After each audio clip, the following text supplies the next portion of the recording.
The old woman lived in a small cottage on the edge of the woods. She was a witch, and she had a reputation for being both cruel and powerful. One day, a young boy named Peter was playing in the woods when he came across the witch's cottage. He was curious, so he went inside. The cottage was dark and dusty. There were strange symbols on the walls, and the air was thick with the smell of herbs. Peter saw a cauldron bubbling on the fire, and he heard a strange chanting sound coming from another room.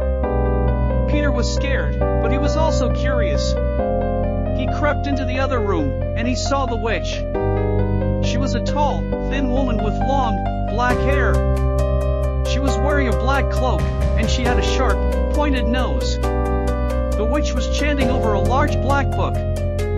She didn't notice Peter at first, but then she sensed his presence. She turned and looked at him, and her eyes were filled with hatred. "What are you doing here?" she asked. "I was lost," Peter said. "I was playing in the woods, and I came across your cottage."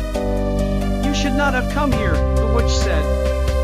"This is my home, and you are not welcome here." "I'm sorry," Peter said. "I didn't mean to intrude." "You have intruded," the witch said. "And now you must pay the price." The witch raised her hand, and Peter felt a sharp pain in his chest. He gasped and fell to the ground. "You are mine now," the witch said. "You will serve me forever." Peter tried to fight back, but he was too weak.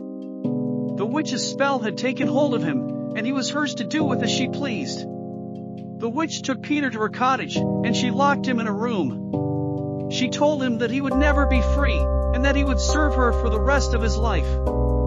Peter was terrified, but he knew that he had to find a way to escape.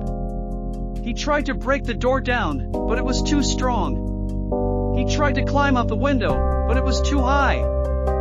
He was trapped. The witch came to visit him every day. She would taunt him and torment him, and she would tell him that he would never be free. Peter began to lose hope. He thought that he would never see his family and friends again. He thought that he would spend the rest of his life as the witch's servant. But then, one day, Peter had an idea. He knew that the witch was afraid of fire. He had seen her jump back in fear when a candle had accidentally overturned. Peter started a fire in the room. He used the flames to melt the wax on the doorknob, and he was able to escape. The witch was furious when she saw that Peter had escaped. She chased after him, but he was too fast for her.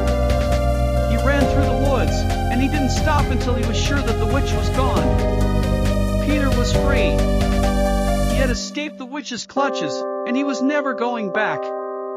He returned home to his family and friends, and he told them what had happened. They were overjoyed to see him, and they were relieved that he was safe. Peter never forgot his time with the witch. He knew that he had been lucky to escape, and he was grateful for his second chance. He vowed to never take his freedom for granted again.